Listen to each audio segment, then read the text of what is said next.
Good morning, everyone, and welcome to the Sydney Conservatorium of Music. My name is Neil Peris da Costa, and I'm Associate Dean of Research here at the Conservatorium.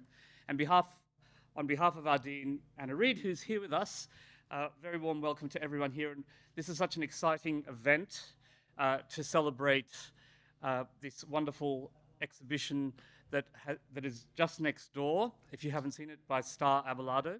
But I'd also like to start by acknowledging that we're on the unceded lands of the Gadigal people of the Eora Nation. And this is very special lands, and I feel very privileged to work here in this beautiful environment where we make music. This is land where music and dance has been heard and seen for millennia.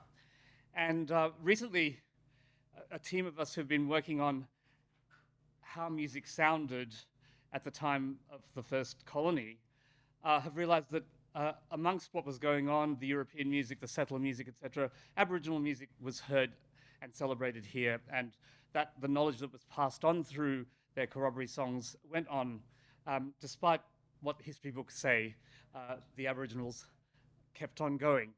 So I'd like to pay tribute to the Gadigal people of the Eora Nation, and I pay tribute to all Aboriginals and Torres Strait Islanders as well, and their elders past, present, and to emerge. So it's my job to welcome this celebration of this exhibition. This event is a collaboration between the library and SCM Research, the big area of research here, and research education. Since 2019, the library has aimed to have an exhibition once per semester, and in recent years, this has also included a launch event such as we are having today. The exhibitions have been really wonderful, fascinating, and diverse in their focus and in the way research has been visualized. For example, illustrated and sculptural artworks to featuring a successful research partnership between Sydney and Vietnam.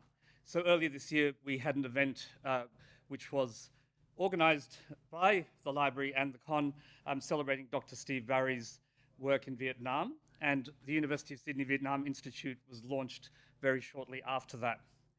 Being able to share research celebrates partners and partnerships and brings us all together.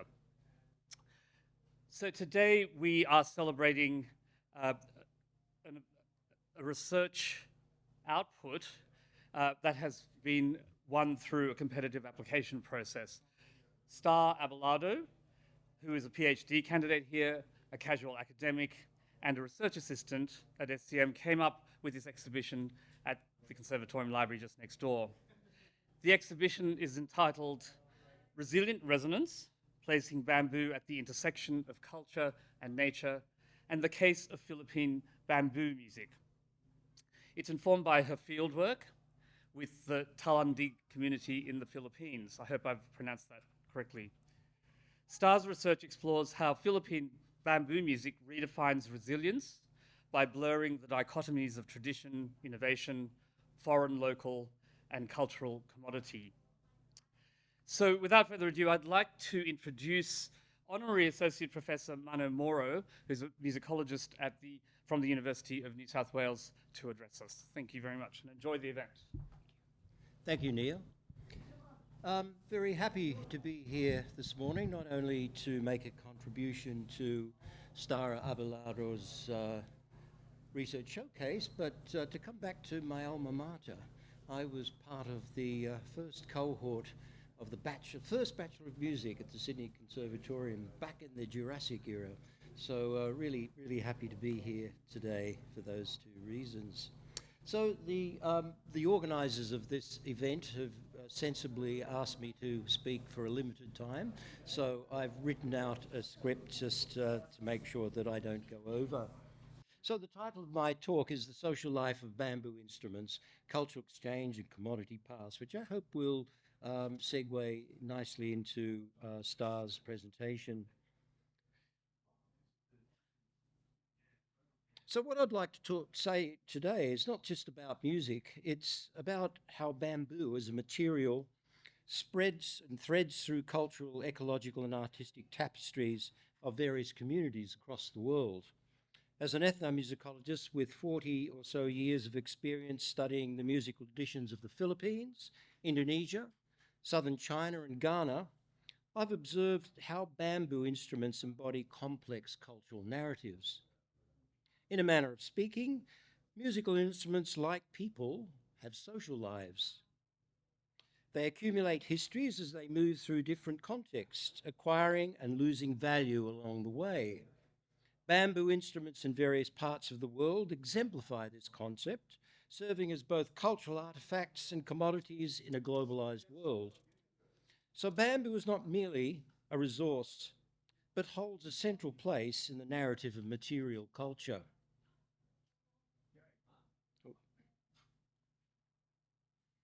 Bamboo species are found predominantly in moist tropical to warm temperate climates spanning East and Southeast Asia, South Asia, parts of Australia, Sub-Saharan Africa, Central and South America. This wide distribution has led to a rich diversity of bamboo-based musical traditions. Bamboo, known for its remarkable growth rate of up to 80 centimetres a day, stands as a paragon of sustainability. This rapid renewability, coupled with its strength and flexibility, has made bamboo a cornerstone in the ecological and cultural practices of many societies. From the stilt houses of Southeast Asia to the intricate bamboo scrolls of East Asia, this material transcends its physical form to become a bearer of tradition and innovation. Let's consider the biography of bamboo instruments. Take, for example, the angklung of Indonesia or the valija of Madagascar. These instruments begin their lives in bamboo groves, carefully selected by craftsmen with deep ecological knowledge. They are shaped by skilled hands using techniques passed down through generations. Initially, they might serve ritual purposes in their communities of origin. Over time, some of these instruments find their way to urban markets, where they become commodities. Others might be collected by museums, transforming into objects of cultural heritage. In recent decades, we've seen bamboo instruments enter global music scenes, recontextualized in world fusion genres. Each stage of the journey alters the instrument's meaning and value. In case you're not familiar with these instruments, this is the angklung of Indonesia, widely used in schools across Indonesia. Here it's quite a different context, a concert hall, playing pop music.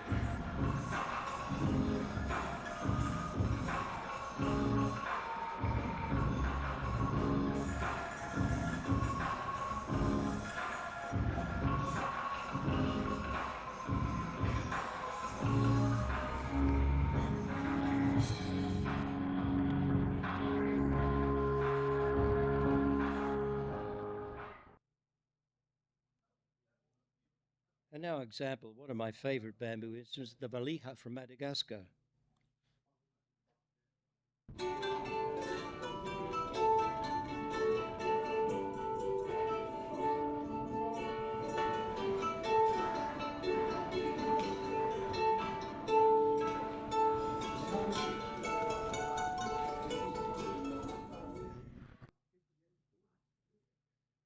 And here's an example of a bamboo orchestra by a Japanese musician, Makoto Yabuki.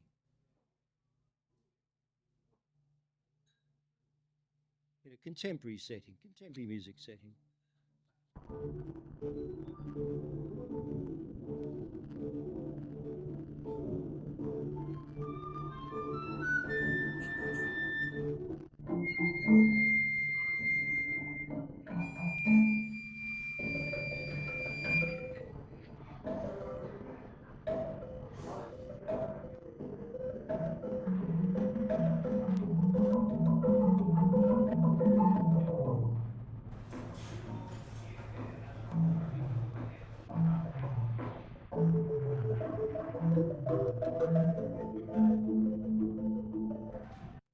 different contexts and types of music.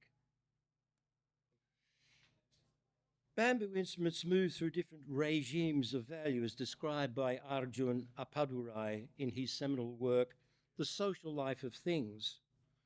In their original context, their value might be primarily ritual or social.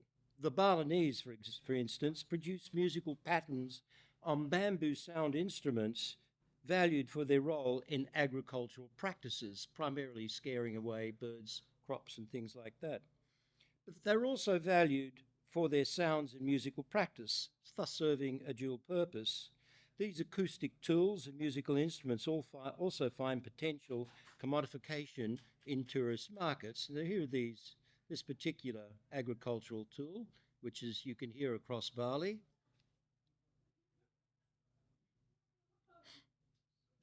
Oops.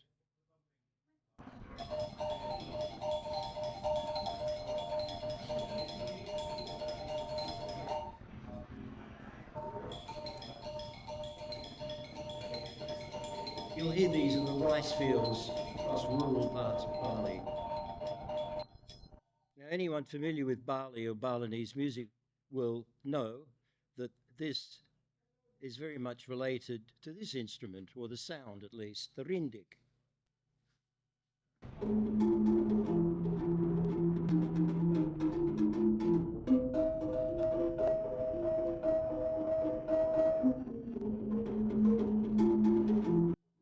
And the interlocking musical structures that you can hear in both examples are part of the widespread tradition of what they call kotekan in Bali. In St. Joseph Parish Church in Las Piñas in the Philippines, there's a 19th century church organ made of 1,031 bamboo pipes and declared as a national cultural treasure by the government in 2003.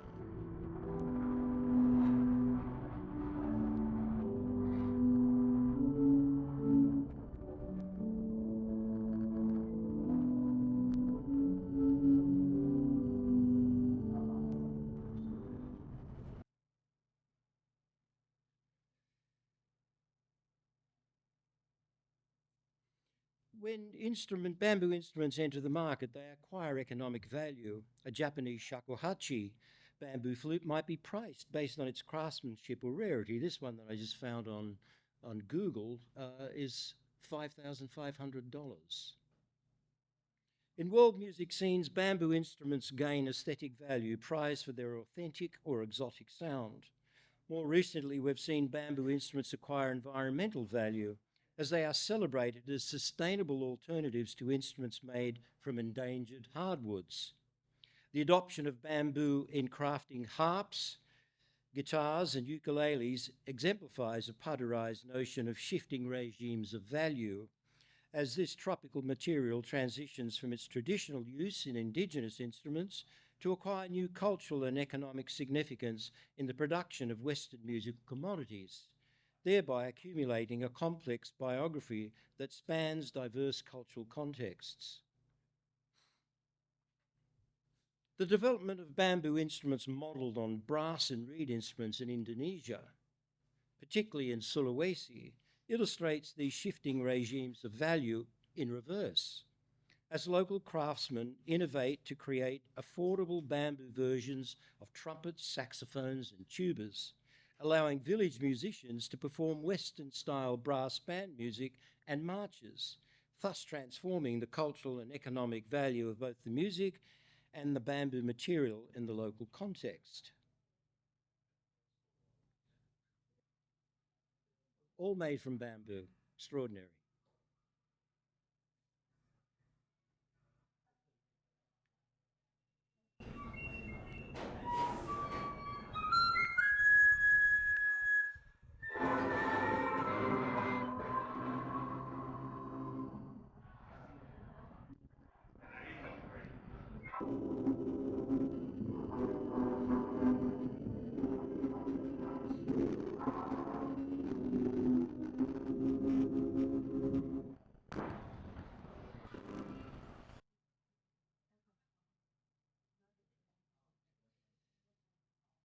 production and consumption of bamboo instruments involves specialized knowledge at every stage.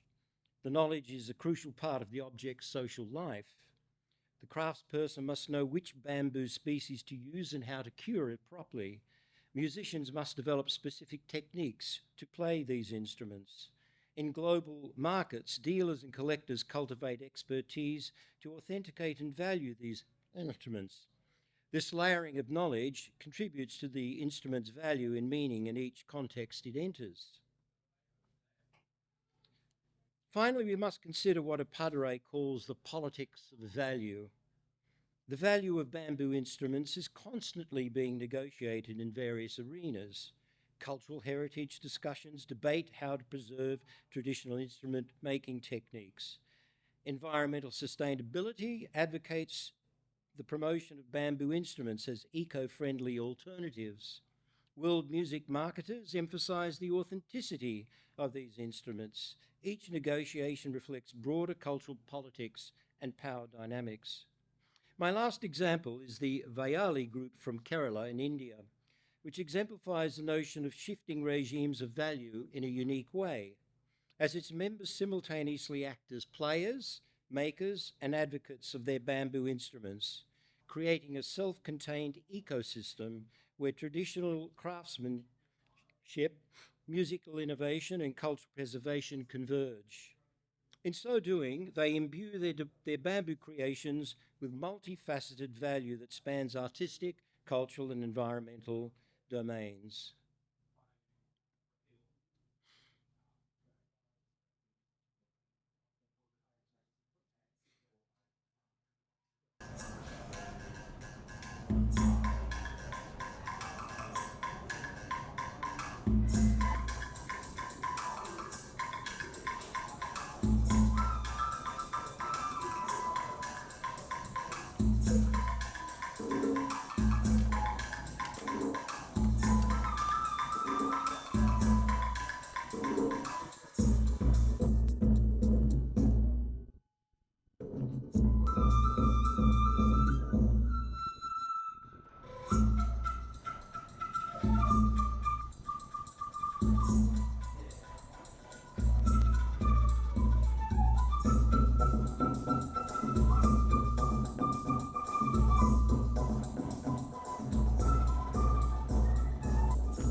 The examples provided show how musical instruments as commodities and cultural objects may follow certain paths but can be diverted.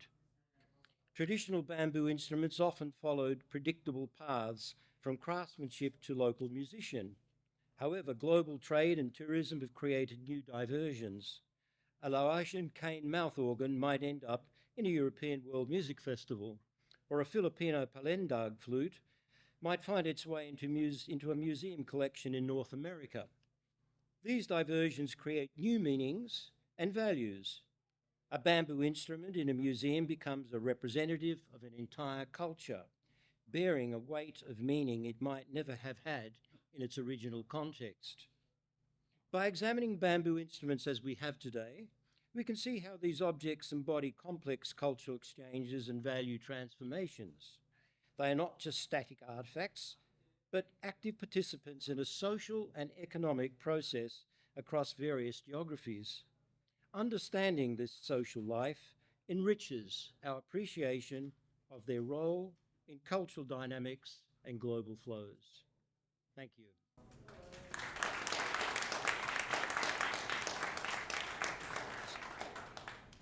So welcome everybody. My name is Chris Cody. I'm the Associate Dean of Research Education here at the Sydney Conservatorium. And it's my pleasure to introduce our keynote speaker of this event, Starr Abelardo, one of our PhD students in ethnomusicology here. Starr received her bachelor's and master's degree from the University of the Philippines, Diliman, and her years of professional experience in research and academia include being a science research analyst for the Bamboo Musical Instruments Innovation Research and Development Program, a researcher for the NCCA UNESCO Culture 2030 thematic Indicators Pilot Implementation Program in the Philippines, and a lecturer of Philippine Literature and Humanities at the Lyceum of the Philippines University. Her master's thesis on Kundaman, a Filipino love song genre, won the Best Thesis Award from the Commission on the Filipino Language in 2020. It's exciting to have Starr here to deliver this presentation for many reasons. One, the topic is incredibly interesting um, and contemporarily relevant. And the second reason is because we tend to think about research education, or we can think about research education as the university doling out expertise to students. But I think Starr's record of achievement and work before coming into this program really highlights the expertise our PhD students bring into the university, and how that enriches the conversations that we have in this place, and how those conversations then impact the conversations we have with our larger community. And this event is really a part of reaching out to that larger community. So it's really an exciting event on so many levels. She's with us to discuss her exhibition, Resilient Resonance, Placing Bamboo at the Intersection of Culture and Nature, and the Case of Talaandig Bamboo Music. This, as Neil was saying, is work that draws on data she's collected as a PhD candidate. And I'm very excited to welcome her again. So please join me in welcoming Starr. Thank you so much, Dr. Chris Cody, for that very generous introduction. Thank you also to Dr. Manolete Mora for that very insightful overview on bamboo music. Um, I'd also like to mention that Manu, he did an extensive ethnography in the indigenous music in Mindanao, Philippines as well. So, good morning, everyone, and thank you so much for taking the time to attend the Resilient Resonance exhibit event and research showcase. It is an absolute honor to be here, and I'm truly grateful for the opportunity to share my research on Philippine music and to represent the Talaandig Indigenous group. So, I'm wearing the Talaandig traditional attire. I'm not part of the community of the indigenous community of the Talaandig, but they gave me this attire, and they're happy for me and very encouraged for me to represent them in this way. It's made by the women of the Talaandig. So the exhibition presents an overview and initial findings of my ongoing PhD research on building cultural resilience through bamboo music in the Philippines under the supervision of my wonderful supervisor, Dr. Catherine Ingram, who is sadly unwell today. So for this occasion, we prepared a short documentary which draws from the initial period of field work I completed at the Talandi community in Bukidnon province last March, as well as from the Bamboo Musical Instrument Project in the Philippines. The study looks at this topic through the lens of ecomusicology, specifically the ecotrope, music as an ecosystem, and the resilience as a strategy to achieving sustainability framework of Titan. But before we present the video, allow me to give a bit of a background. So, in Southeast Asia, bamboo is recorded to be one of the three vital elements that nurture and sustain life, together with water and rice. In the Philippines, bamboo has a complex and multifaceted cultural significance, which is reflected in the creation myth that tells how the first Filipinos were born from the bamboo. When an enchanted bird pecked open a bamboo pole, and there emerged the first man and woman. In terms of music, there are two main types of traditional musical instruments in the Philippines that are mainly found in the northern and southern regions. One is those made of bronze, usually the gongs, and second, those made of bamboo. So there is a distinction between the two. Gongs are high status, expensive, highly restricted, and produced through a specialized technology of metallurgy. Bamboo, on the other hand, has a wide variety found all over the archipelago and is therefore abundant, affordable for everyday use, and utilizes simple technology. More importantly, if the highly priced bronze instruments signify power and prestige, the more accessible bamboo instruments represent communality and affection. In the Talaandig, bamboo musical instruments are also embedded in their worldview, which is reflected in their oral tradition and epic entitled the Ulaging. For example, One can touch the sky or heaven in their sacred place na landangan using bamboo flutes called the lantuy and the pinulala. As you will see in the video, there are different components such as environment, economy, and empowerment that commingle in the music ecosystem of the Talandig. Well, as you may notice, I am quite fond of using alliteration, resilient resonance, environment, economy, and empowerment.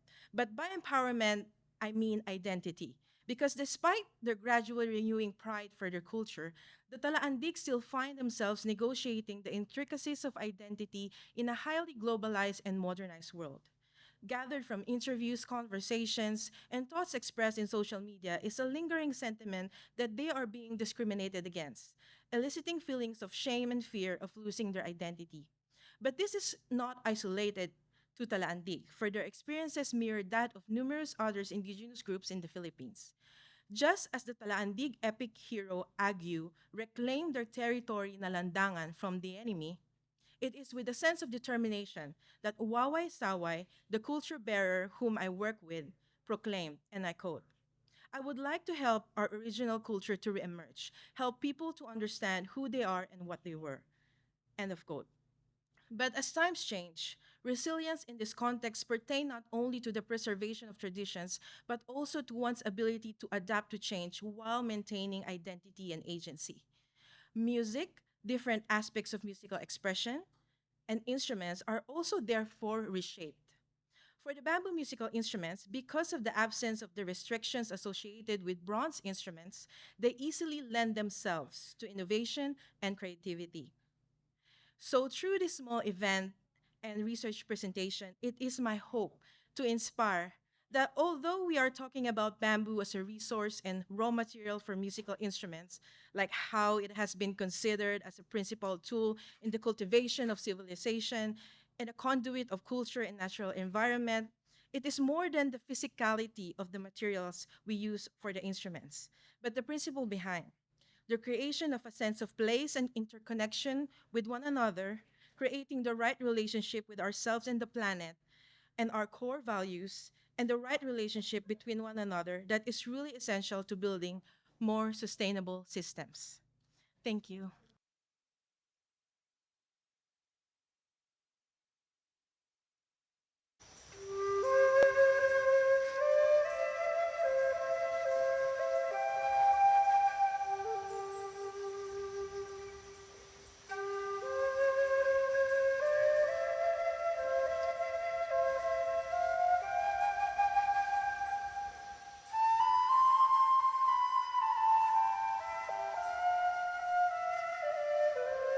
The recent emergence of various ecomusicological approaches, such as the ecotrope by ethnomusicologist Jeff Todd Titan, compels us to re examine nature's most versatile raw material in crafting musical instruments, the bamboo.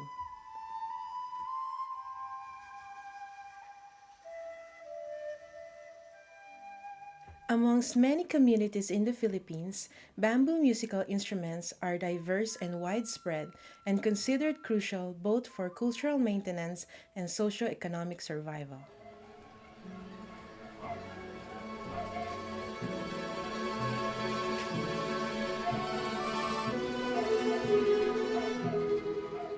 The Department of Science and Technology Forest Products Research and Development Institute spearheaded the Bamboo Musical Instruments Innovation R&D program or BMI program aimed at improving the quality of locally made bamboo musical instruments through science and innovative technologies. The University of the Philippines Center for Ethnomusicology, also part of the BMI program, produced a source book on Philippine bamboo music, teaching modules, and workshops to aid music educators and students.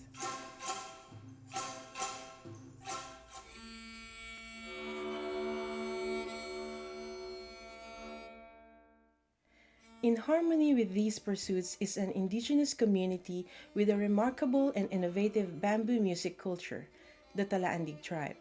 Located in the stunning slopes of the Bukidnon province in the South Island, Mindanao, Talaandig is one of the Lumad groups or the non-Muslim indigenous peoples of Mindanao and one of the over 100 indigenous cultural communities in the Philippines.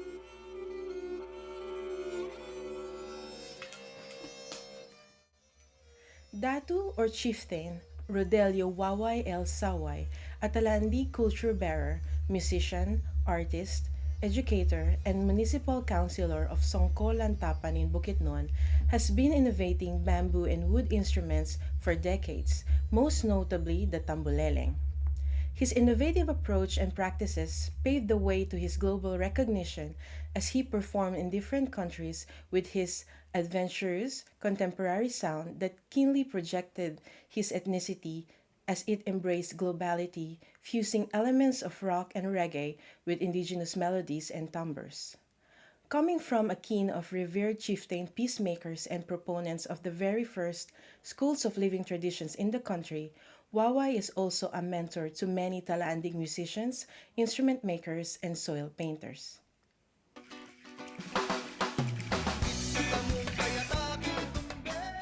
Ecotro pertains to music behaving like nature as in an ecosystem with its components interconnected and interdependent to each other. This implicates music within the web of social power dynamics such as the constantly negotiated constructs of authenticity and tradition, ethnicity and subculture, and nationalism and nation state. This also enables music to contribute to solving real-world problems such as in attaining sustainability. In the case of Talaandig community, they utilize bamboo music to boost their environmental advocacies, economic pursuits, and empowerment to reaffirm their identity. Like many indigenous communities in the Philippines, the Talaandig fought for their ancestral land.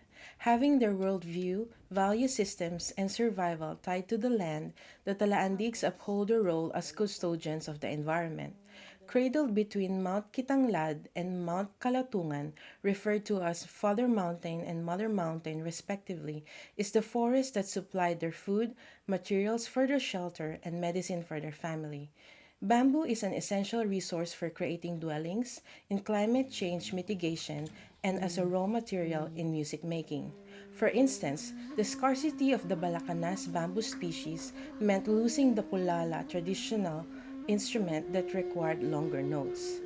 But through innovation, the Talaandigs were able to recreate it into the pinulala, which they now play when singing songs about their homeland.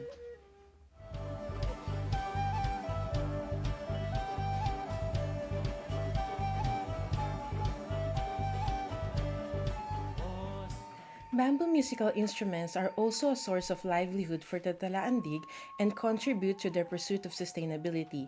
This illustrates how music addresses needs in a society and challenges boundaries, such that Talaandig musical innovations are transplanted into where expectations differed markedly from purist norms. For Waway, culture will not survive without economic value.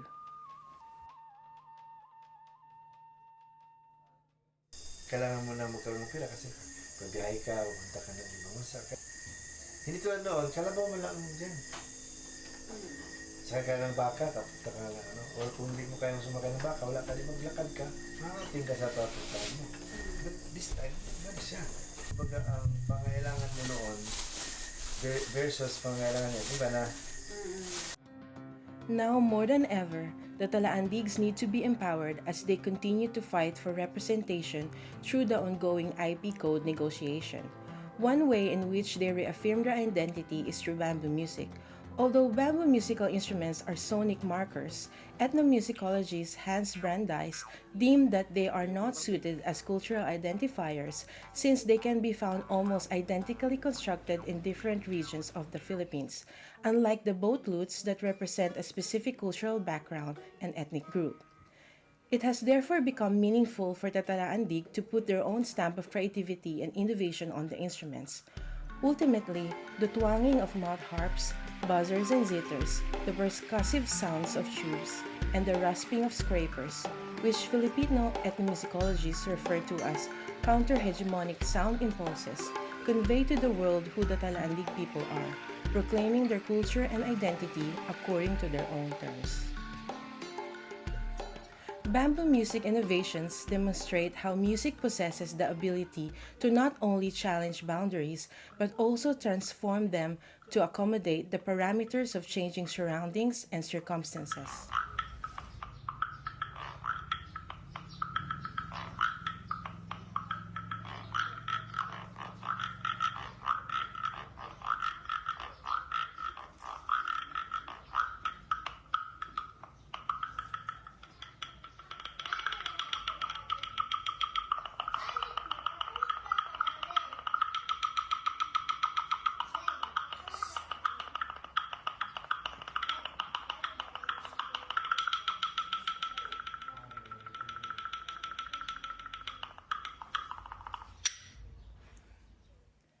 The resilience resonance in Talaandig bamboo music therefore points to the recontextualization of the bamboo instruments and to redefining traditional musics with new cultural significance.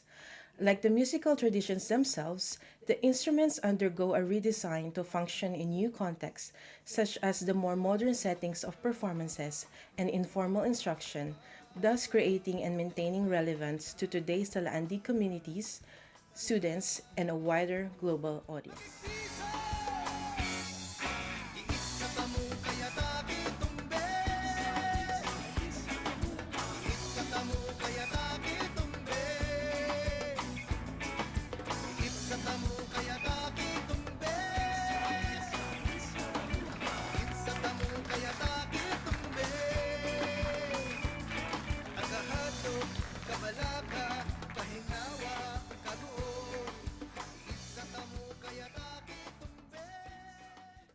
Hi again, everyone. That was just wonderful, Starr. Thank you for the so informative, and to hear those instruments played like that. That's just incredible. We've got time for some questions or Q&A. If you'd like to come up here, that might be good. And Anthony has a roving mic, so if you have a question, I'd quite like to start off with one for you, which is I wanted to understand a little bit more what has happened to the Talaandig people and their culture, and the resilience idea, and the fact that these instruments are sort of bringing that for them. But what has happened to them in the Philippines? Thank you for that question. It's a very complex situation whenever we talk about indigenous communities in the Philippines. Maybe not particularly in the Talandig, but they have always, it's a very sore topic, I guess. The indigenous communities in the Philippines have always been marginalized. Scholar Una Paredes calls it the paradox of in indigenous communities in the Philippines, because they are always, if you go to the website of the National Commission on Indigenous People, you see them as like national treasures and culture bearers. But in reality, they always feel not really represented in a way. Different situation for different cultures. For the Talandig, they were able to actually fight for their ancestral land, unlike the other communities. So that's a win for them for a long time. The most maybe recent that I can mention is the IP code. So they lobbied that for a long time, and it was actually lapsed into law. So it was just because of it's just okay, now it's a law. But so they were rejoicing about it. They have the representation. Apparently, the governor, he doesn't approve it. So that's why it's still ongoing negotiation, even though it's actually technically a law now. So those are those sort of issues. Yeah, right, great. Thank you very much. We open it up to questions. Raise your hand. Thank you very much. I very much enjoyed that. Terrific. I enjoyed that. Thank you. The history of the use of bamboo instruments and other indigenous instruments in the Philippines in context outside of indigenous music goes back quite a long way. In the 1950s, composer and ethnomusicologist Jose Maceda, he used bamboo instruments in avant-garde pieces. And then later in the 70s and 80s, you had a number of not elite pop stars, but certainly influential pop stars like Grace Nono, Joey Ayala, Bob Arvez doing this also, but in a different sort of musical style. But something seems to be happening now that is different to what went on then. I just wonder if you've got any comments about, I mean, I guess the question is, has this use of these instruments and the acknowledgement of their use culturally, ecologically, commercially, has it entered the mainstream now in a much bigger way, or is it just carrying on from what happened before? You want to come in here? That is a very good question, Mano. Thank you for that. So um, I think it depends on the I guess the setting. So for the Talandig, for example, they perform internationally. I have to mention about the technology as well, as for example the BMI program in the Philippines. They made a facility the for the it's actually for the communities to use in making their instruments, because when we ask them about how they're making their instruments, they have problems in terms of it decaying and things like that, so they want to solve it through science and other innovations. So I guess that's also like a new word development in that innovation. Yeah, but I will explore more on that. Sorry about that. Thanks, Star, so much. It was beautiful to see that film. Thanks for putting that together. And I mean, picking up on what you were just saying, and also you explored that in the beginning of the film about there being what sounds like quite a large project to support improving the quality of musical instruments made from bamboo in the Philippines. It sort of seems remarkable to think of such a thing happening, government-sponsored program to improve the quality of musical instruments. I mean, how fantastic. And I wondered if you could say something about how the fact that bamboo is so important to music is drawing attention to bigger sustainability and ecological issues, and maybe vice versa, the interest in sustainability and bigger ecological questions, is that drawing attention to how important music and cultural traditions are to look after and to keep going? Because it just seems such a unique intersection of two very big cultural and environmental concerns that are very much entwined in the work that you're doing and in the bigger context for bamboo. Thank you, Amanda. So that is very accurate, actually, about how the talk on sustainability is, I mean, for lack of a better term, it's a trendy topic now, right? So because of the UNESCO Culture 2030 project, and also the SDGs, Sustainable Development Goals. So if you're part of that sort of network, they actually collaborate with Ministry of Culture in different countries, and they support these initiatives, right? So that's the reason why the government actually created this project as well. So it's part of the contributing to the SDGs. So that is it is very interesting how it's sort of like because of the sustainability being relevant more than ever, they go back to the roots. They go back to the indigenous knowledge, the locality, what you can find in your environment. So I think that is a very important also concept. During the Forum on Music and Sustainability in 2022, I think they were discussing about what it means to be sustainable or resilient, and they talk about the concept of locality. So instead of looking for materials in other places, you look at what's there around you, right? And also the that's why interconnection I'm always stressing about the interconnection is very important because you recognize that if something happens to one of the area, it affects the rest, all the other areas, right? So for example, if they don't plant bamboo, they cannot make instrument, they cannot make music, they cannot make their abodes and their dwellings, and it's hard to mitigate floods as effectively.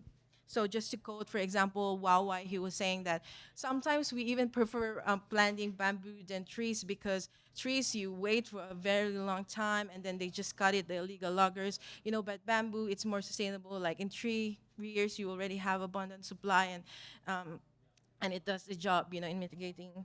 So yeah, that's it. Great, thank you very much. My question goes back to Niels a little bit. I'm interested, you're talking about this transformation of the musical practices. Lower?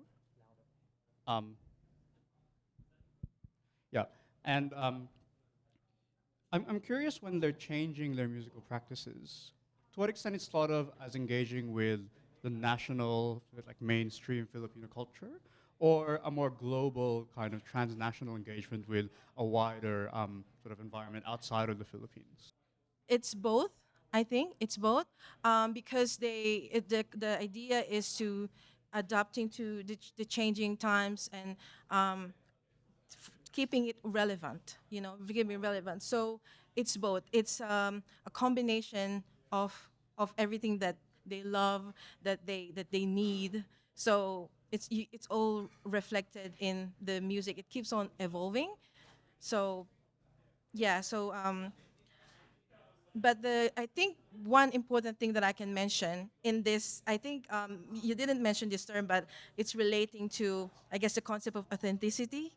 Like, what is authentic Talaandig now? So, if I can maybe share something about, hold on, let me.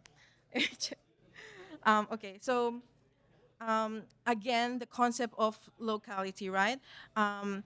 When I ask them, for example, so if you're playing, for example, the djembe, because they use, as you can see, it's African influence, right?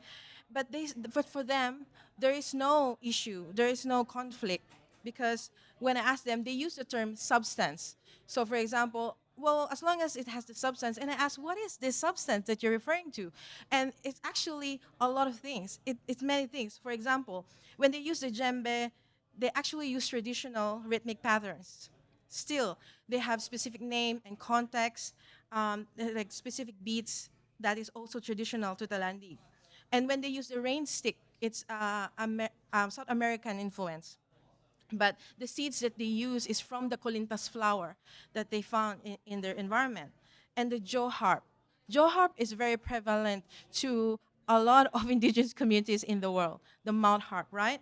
But when you ask them, oh, it's from a sound of the tingao bird that is found in their environment. That's why it's tingao, ngao, ngao. That's why it makes that sound. And also, and in terms of design as well, they also try to assert this identity through design, even though it's innovation. You will see he's engraving his name, but he's using the ancient script by Bayin, for example. Yeah, things like that. Salamat. Oh, you're Philippine. Are there any more questions? I think it's getting very close to lunchtime. It's getting very loud in here. Do we have any other questions? Well, we might move on to the next stage of this. Thank you so much, Starr. That was so fabulous. Thank you. Matthew.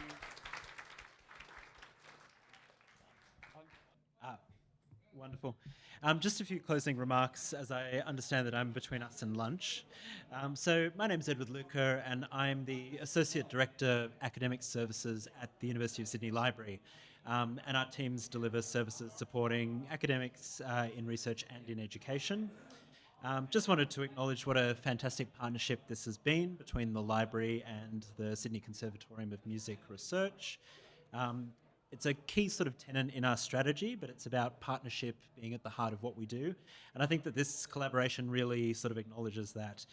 And it's always a joy for us as a team to engage in this kind of knowledge sharing and sharing of research with the community here at the Conservatorium. Shortly, we'll move over to the exhibition itself, which is located at the entrance of the Conservatorium Library.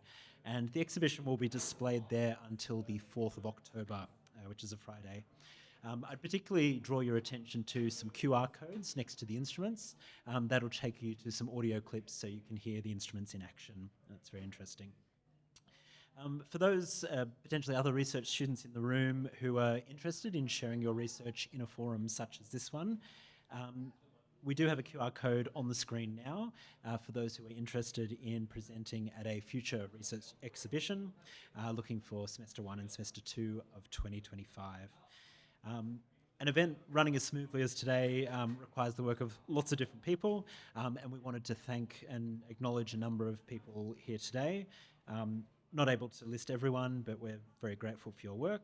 So, of course, a big thank you to Starr Abelardo, our featured researcher, and also wanted to thank her culture bearer collaborators, Datu Wawai and the Talaandig community. Our special guests, Drs. Manalet Mora and Catherine Ingram, who's not here. Our partners in the event, our Associate Dean's Research, Neil Perez da Costa, our Associate Dean Research Education, Chris Cody, and our Research Manager, Anthony Chamil. Also like to thank organisers and those behind the scenes from the library and the Conservatorium of Music. I'll read through this rapid fire. Jade, Lily, Shanae, Vanessa, Will, Sarah, Giyung, Andrew, Sally, Jared, and the tech team, and I'm sure there's others.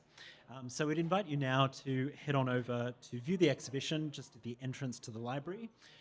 Once you've done that, please come back to this space and enjoy some refreshments inspired by Filipino culture. If I could also get the speakers and guests just to come to the front so we can get a quick photo, and then we can head on over. But thank you very much, everyone, and great to see you all.